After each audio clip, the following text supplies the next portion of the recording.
Hello সবাইকে, welcome to my blog. সবাইকে জানাই আমার পুরনো একটা ভিডিওতে অনেক অনেক স্বাগতম। তো আজ দিনটি ছিল 11th জুন। লাস্ট ভিডিওটাতে তোমরা দেখতেই পেলে আমরা চণ্ডীগড় থেকে বন্দে ভারত এক্সপ্রেসে উঠে গেলাম দিল্লির জন্য।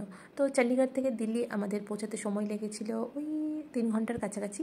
আর আমাদের ট্রেন ছিল যেহেতু সাড়ে তিনটার সময়, তো সেই কারণে দেখো আমরা কিন্তু সাড়ে ছটা নাগাদ পৌঁছে গিয়েছিলাম। আর পুরো আলোয় ট্রেন থেকে নেমেই আমরা প্রথমেই একটা গাড়ি নিয়ে নিলাম। আর গাড়ি নিয়ে আমরা সবার ফার্স্টে বললাম ড্রাইভার দাদাকে যে আমাদের যতগুলো সম্ভব আর কি আমাদেরকে একটু ঘুরিয়ে দিতে, তাহলে আমরা কালকে একটু ইজি হবে, আমাদের আলাদা ঘোরার জায়গা থাকবে সেগুলো এক্সপ্লোর করতে। কারণ আমাদের আবার কালকেই ট্রেন আছে বাড়ি ফেরার দিল্লি থেকে। তো দিল্লি গেটে পৌঁছতে ঘুরতে ঘুরতে আমার মোবাইল একদম সুইচ অফ হয়ে গিয়েছিল। তো জাস্ট কয়েকটা ফটো আছে, এগুলোই স্মৃতি আছে। তো এই দেখো সকাল সকাল ঘুম থেকে উঠে গিয়েছি। সকাল বলতে খুব একটা সকালও না, তখন 9টার সময়, 9টার পরেই ঘুম থেকে উঠেছি। আর রেডি হতে মোটামুটি 10:30 11টা বেজেই গিয়েছিল। তো ভাবলাম এখন আর কি ব্রেকফাস্ট করবো, যেহেতু আমরা বাঙালি তো ভাত খেতেই পছন্দ করি। তো সকাল সকাল একটু ডাল ভাত, আলু ভাজা, ডিম অমলেট এগুলো অর্ডার করে নিয়েছি। আর সাথে ছিল গ্রিন স্যালাড। তো এগুলোই ছিল আমাদের খাবার। দেখে মনে হচ্ছে আমরা বিরিয়ানি খাচ্ছি, কিন্তু তো যাই হোক সেই ভাত নিয়েছি। আর এই যে 2 বান্ধবীকে খাইয়ে দিচ্ছি, সাথে একটু বেটুকেও বলছি বেটু খেয়ে নাও, কিন্তু খাবে। বলবে না তো বাবা কিছু, এমনি বলছি আমি, আর কি করেছি সত্যি আমি বলবো, তাও আমি বলবোই আমি বলবো। তো এদিকে দেখো বেটুকে বলছিলাম একটু খাইয়ে দিই, কিন্তু বেটু খাবেই না কিছুতে। তো আমি বলছি পুলিশকে ফোন করবো। তো খুব রেগে গিয়েছে, কান্না করছিল। তো যাই হোক এটাই ওর সাথে মজা করছিলাম। ও আমার সাথে রাগ করে বলছে কথা বলবো না, তোমার সাথে কাটটি। আমি বলছি না, আমি তো কথা বলবো, তুমি না বলো। তো এই নিয়ে আমরা একটু ইয়ার্কি করছিলাম, ওকে রাগাচ্ছিলাম। তো দেখো রাগ করে চলে যাচ্ছে। তো যাই হোক অবশেষে খাওয়া দাওয়া সেরে সবাই মিলে রেডি হয়ে গিয়েছি। এখন প্রিয়াঙ্কাদির রুমে গিয়ে আমরা একটু রিলস বানিয়ে তারপর এখন আমরা সবাই মিলে বেরিয়ে পড়লাম। তো এই যে রিসেপশনে এসে সবাই বসে আছি, কারণ চেক আউটে যেগুলো ফর্মালিটিস থাকে সেগুলো কমপ্লিট করে গাড়ি আসতে তো একটু টাইম লেগে যাবে। আর ওদিকে দেখো ঘড়িতে কিন্তু এখন ঠিক 12টার কাছাকাছি বাজে। তো এখন আমরা বেরোবো পুরো দিল্লি ঘুরতে। আর তারপর দিল্লি থেকে আছে আমাদের ট্রেন বাড়ি ফেরার। অবশেষে দীর্ঘ 10 দিনের 10 ডেজ কী করে যে ঘুরে নিলাম, বোঝাই গেল না। আজ বাড়ি ফেরার পালা। বাড়ি যাচ্ছ? কেমন লাগছে তোমার? মন খারাপ? বাড়ি যাচ্ছ? বাড়ি যাচ্ছ, কেমন লাগছে তোমার? মানে বাড়ি যাবো না? তুমি আর দিদি থাকবা এখানে? তাহলে তুমি আর দিদি থাকবা?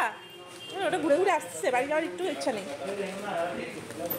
তো এই যে গাড়িতে চলে এসছে, এখন চেক আউট করে নিলাম রুম থেকে। আর এই গাড়িতে সব ট্রলিগুলো রেখে দিয়ে এখন আমরা ঘুরতে বেরিয়ে পড়লাম। তো আমরা দিল্লিতে গুডলাক একটা হোটেলে ছিলাম, ভালোই ছিল হোটেলটা, খুব একটা খারাপ ছিল না। তো যাই হোক এখন আমরা দিল্লি ঘুরবো। আর সবার ফার্স্টে যাচ্ছি কুতুব মিনার। এই দেখো এই যে কুতুব মিনারে পৌঁছে গিয়েছি। তো প্রিয়াঙ্কাদির আর গাড়ি থেকে নামিনি, কারণ প্রিয়াঙ্কাদির দিল্লিটা ঘোরা আছে। তো এত রোদ এত গরম ছিল, তো প্রিয়াঙ্কাদি বললো তোমরা ঘুরে নাও, আমি আর নামবো না গাড়ি থেকে। তো বাচ্চাদেরকে নিয়ে প্রিয়াঙ্কাদি গাড়িতেই ছিল। তো আমরাই আর কি ঘুরতে এলাম কুতুব মিনারের এখানে।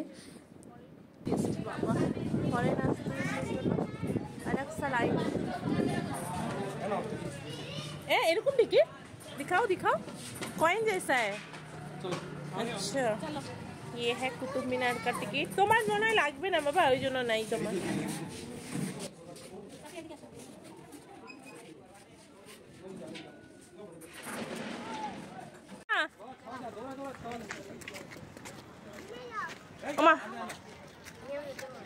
ये सब जगह ना भाभी विंटर सीजन में बहुत अच्छा लगेगा। थोड़ा धूप रहेगा, छाव रहेगा, ठंड रहेगा ना। गर्मी में हालत खराब हो जाता है कि। তো অ্যাকচুয়ালি জুন মাসে দিল্লি ঘোরা মানে সত্যি ভীষণ কষ্টকর, কারণ এত হাই টেম্পারেচার থাকে, গরমে আর থাকা যায় না। কিন্তু কি করব জানি না আর কবে আসবো। ফার্স্ট টাইম এলাম দিল্লি শহরে। অ্যাকচুয়ালি দিল্লির ওপর দিয়ে অনেকবারই গিয়েছি, ফ্লাইটে গিয়েছি, ট্রেনে করে একবার গিয়েছি, কিন্তু কখনো তো নামা হয়নি, ঘোরা হয়নি। তো একবার যখন সুযোগ পেয়েছি কেন ঘুরবো না। আর যেহেতু এত সুন্দর সুন্দর হিস্ট্রিক্যাল প্লেস, যেগুলো ছোটোবেলা থেকে হিস্ট্রি বুকসে পেজটা, এই কুতুব মিনারের ছবিটা দেখে এসেছি, সেটা চোখের সামনে আজ দেখবো। এত কাছ থেকে কী করে ফিরে যাই বলো। তো যাই হোক কুতুব মিনারের কাছে এসে এই যে একটু ভিডিও আর ফটো তুলে বেরিয়ে পড়লাম আবার, কারণ এখান থেকে তাড়াতাড়ি বেরিয়ে আরও ঘোরার জায়গাগুলো ঘুরবো, যতটা পারি সব কিছু ঘুরে নিয়ে আমাদের ট্রেনে উঠতে হবে।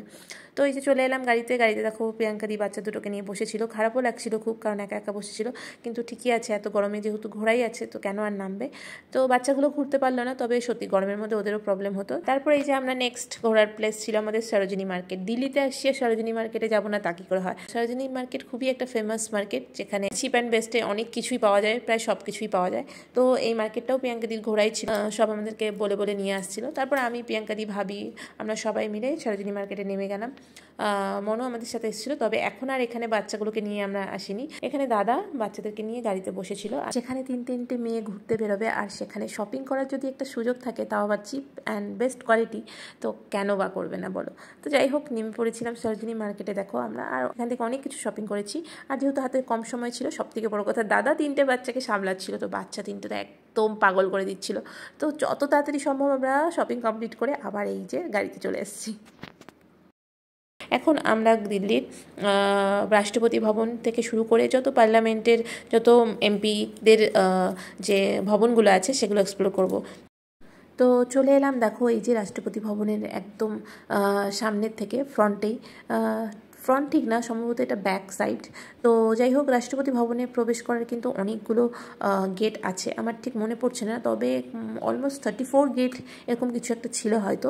তো যাই হোক, আমরা একটা গেট দিয়ে ঢুকে পুরো চারদিকটা গাড়ির ভেতরেই বসে বসে ঘুরে ঘুরে এক্সপ্লোর করছিলাম। খুবই সুন্দর লাগছিল, প্রত্যেকটা জিনিস এত পরিষ্কার পরিচ্ছন্ন, মনে হচ্ছিলো কোনো সিনারি দেখছি। তো যাই হোক, এখানে কিন্তু পার্লামেন্টের সমস্ত এমপিদের একটা করে ভবন ছিল, আর ভবনের গেটের বাইরে সবার নাম লেখা ছিল, নেম প্লেট লাগানো ছিল। সেই নেম প্লেটগুলো পড়ে পড়ে দেখছিলাম কার কোনটা ভবন। তো যাই হোক, সমস্ত রকমের ভবনগুলো এখানে ছিল, যেমন রেলওয়ের ভবন, পুরো ইন্ডিয়ার রেলওয়ে যে কোনো মানে বড় অফিস যেগুলো সব মানে মেইন ব্রাঞ্চ যাকে বলে, সেগুলো কিন্তু এই এরিয়াটাতে ছিল, সমস্ত ডিপার্টমেন্টেরই আর কি একটা করে বিল্ডিং।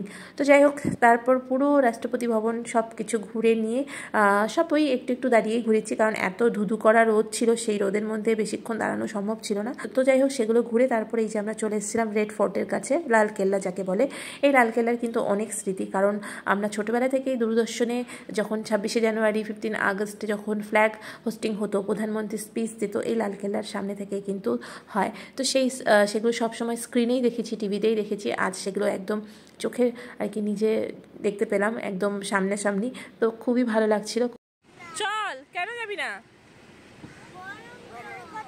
যাবে না? গরম গরম যাবে না। তো যাই হোক, রেড ফোর্ট দেখে আবার চলে এলাম আমরা গাড়িতে চলে এলাম, কারণ প্রিয়াঙ্কা দি একা একা বসে আছে। তো মাথার মধ্যে সেটাও কাজ করছিল, প্রিয়াঙ্কা দি বাচ্চাদেরকে নিয়ে একা বসে আছে। তো সেই কারণে যতটা তাড়াতাড়ি সম্ভব আমরা জাস্ট গিয়ে দেখছিলাম, 2-1 ফটো তুলছিলাম আর বেরিয়ে পড়ছিলাম।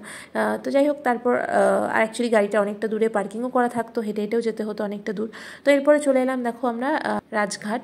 দেখো আমরা চলে এলাম রাজঘাট, আর রাজঘাট হচ্ছে যেখানে হচ্ছে মহাত্মা গান্ধীর মৃত্যুর পর সমাধি মানে দাহ করা হয়েছিল। তো যাই হোক, এখানে আছে মহাত্মা গান্ধীর সমাধি স্থান। তো এর চারিদিকটা বিশাল বড় এরিয়া নিয়ে পুরো গার্ডেন আছে, আর খুব সুন্দর করে মেনটেন করা আর কি একটা এরিয়া। তো যাই হোক, সেখানে চলে এলাম, মহাত্মা গান্ধীর সেই যেখানে দাহ করা হয়েছিল 1948-এ, সেই জায়গাটাতে আমরা চলে এলাম। তো দেখো সুন্দর, যেহেতু এত রোদ আর পুরো রাস্তাগুলো একদম গরম, আর খালি পায়ে যেতে হবে, তো কার্পেট একটা বেছানো ছিল। তো এখানে এসে যে দেখলাম মহাত্মা গান্ধীর যেখানে দাহ করা হয়েছিল, আর এখানে হে রাম বলে লেখা ছিল। আর তারপর দেখো সেখান থেকে একটু দূরে এই একটা গাছ ছিল, আর এখানে এই একটা ফল ছিল, জানি না ফলটার নাম কি। তো বেশ সুন্দর দেখতে, অনেকটা দেখতে লাগছিল পাকা খেজুরের মতন। তো যাই হোক, আমি এবার তুলে নিলাম, তুলে নিয়ে বাগানের যে এখানে যে যারা কাজ করছিল তাদেরকে জিজ্ঞেস করলাম এটা কি খাওয়া যায়। তারা বললো হ্যাঁ খাওয়া যায়, খুব মিষ্টি, তুমি খেতে পারো। তো বাট আমি আর খাইনি, রিস্ক নিইনি, কারণ জানি না কি না কি, ফার্স্ট টাইম খাবো আর কি না কি হবে। তো যাই হোক, সেখান থেকে তারপর ঘুরে আমরা বেরিয়ে পড়লাম। নেক্সট আমাদের ঘোরার প্লেস হচ্ছে অক্ষরধাম, দিল্লির অক্ষরধাম টেম্পল, খুবই ফেমাস একটা অক্ষরধাম টেম্পল, সেখানেই যাচ্ছি আমরা। তো চলে এলাম, আর ওই যে দেখো দূরে দেখা যাচ্ছে কিন্তু অক্ষরধাম টেম্পলের চূড়া, বিশাল বড় মন্দির একটা, খুবই সুন্দর, মানে বলে এক্সপ্লেন করার মতন না, যারা গিয়েছে তারা জানে। তবে সেখানে পৌঁছতেও অনেকটা টাইম লেগেছিল, আর এরপর এখন আমাদের হাতে খুব বেশি সময় নেই, হাতে 2 ঘন্টার মতো সময় আছে, তার মধ্যেই আমাদের অক্ষরধাম টেম্পল ঘুরতে হবে। তো টেম্পলটা অনেক বড় আর বিশাল বড় এরিয়া নিয়ে অনেক হাঁটতে হয়। আর সব থেকে বড় কথা হলো এই টেম্পলে কোনো মোবাইল অ্যালাউ নেই। চেকিংয়ের সময় বারবার অনেকগুলো চেকিং হয়, আর চেকিং করার পর মোবাইলগুলো কিন্তু রেখে দেয়। তো সেই কারণে অক্ষরধাম টেম্পলের ভেতরে কোনো ছবি আমাদের কাছে আর নেই, জাস্ট ওই দূর থেকে যে একটা ভিডিও দেখছিলে অক্ষরধাম টেম্পলের, ওটাই এক লাস্ট ভিডিও। তো তারপর আমরা বেরিয়ে পড়লাম অক্ষরধাম টেম্পল ঘুরে, আমাদের প্রচণ্ড খিদে পেয়েছে, তো চলে এলাম EDM-এ। তো এটা ছিল আমাদের রেলওয়ে স্টেশন স্টেশন মানে দিল্লি রেলওয়ে স্টেশন থেকে একদম কাছে পৌঁছে গেলাম। আর এখানে খুব তাড়াতাড়ি আমাদের একটু স্ন্যাক্স কিছু খেয়ে তারপর আবার প্ল্যাটফর্মে যেতে হবে, কারণ না হলে ট্রেনটা মিস করে নেবো। হাতে অনলি 40 মিনিটস টাইম আছে, তার মাঝখানেই আমাদের খেয়ে নিতে হবে। তো সবার ফার্স্টে দেখো অনেক ঘোরাফেরা করে কী খাবো ডিসিশন নিতে নিতে চলে এলাম এই আমেরিকান একটা রেস্টুরেন্টের পাশে। এখানে এসে একটু চিকেন অর্ডার করে সাথে সফট ড্রিঙ্কস অর্ডার করে বসে পড়লাম সবাই মিলে। তো এখানে বসে আছি, খাবারের জন্য ওয়েট করছি। ওদিকে আমাদের ট্রেনের টাইম হয়ে গেছে, আর 40 মিনিটসের মতন আছে হাতে সময়। তার মাঝখানে একটা শপিং মল ছিল, এখানে অনেকগুলো মল ছিল। তো একটু মনে হচ্ছিলো একটু কিছু ড্রেস কিনি as a memory of Delhi থেকে কেনা। যদিও সরোজিনী মার্কেট থেকে অনেক কিনেছি, কিন্তু অনেক কিছুই কিনেছি, কিন্তু তবুও মনে হচ্ছিলো এখান থেকে কিছু কিনি। কিন্তু কী করবো, ইচ্ছে থাকলেও সময়ের অভাব, কারণ তাড়াতাড়ি এখান থেকে খেয়ে আমাদের বেরিয়ে পড়তে হবে, নাহলে ট্রেনটা আমরা মিস করে যাব। তো দেখো আমরা সবাই মিলে কিন্তু মিলে ঝুলে খেয়ে নিয়েছিলাম। তবে বাচ্চারা খুব তাড়াতাড়ি খেতে পারছিল না, এই জন্য শেষে ওদেরটা আমরা প্যাক করে নিয়ে নিলাম, কারণ না হয় আমরা ওদিকে ট্রেনটা মিস করবো। আর এতগুলো ট্রলি এত কিছু নিয়ে তো খুবই মানে কষ্টকর হয়ে যাবে। তো যাই হোক, ড্রাইভারও আমাদের বারবার ফোন করছিল যে তাড়াতাড়ি আসুন, নাহলে আপনাদের ট্রেন মিস হয়ে যাবে। তো আমরা ঝটপট বাচ্চাদের খাবারটা প্যাক করে নিয়ে দেখো চলে এসেছি। আর এতগুলো ট্রলি এত কিছু কিন্তু নিজেরা ক্যারি করতে পারবো না, সেই কারণে সবার প্রথমেই একটা কুলি নিলাম। তো আমাদেরকে উঠিয়ে দিল এই দেখো। তো যাই হোক, ট্রেনে ওঠার পর একটা স্বস্তির নিঃশ্বাস পেলাম। सफर खत्म, बाय बाय। हम लोग कल तक घर पहुंच जाएंगे। बाय बाय बोलो भाभी। सफर कैसा लगा? बहुत अच्छा था, बहुत मजा किया। घर जा रहे, कैसा लग रहा है?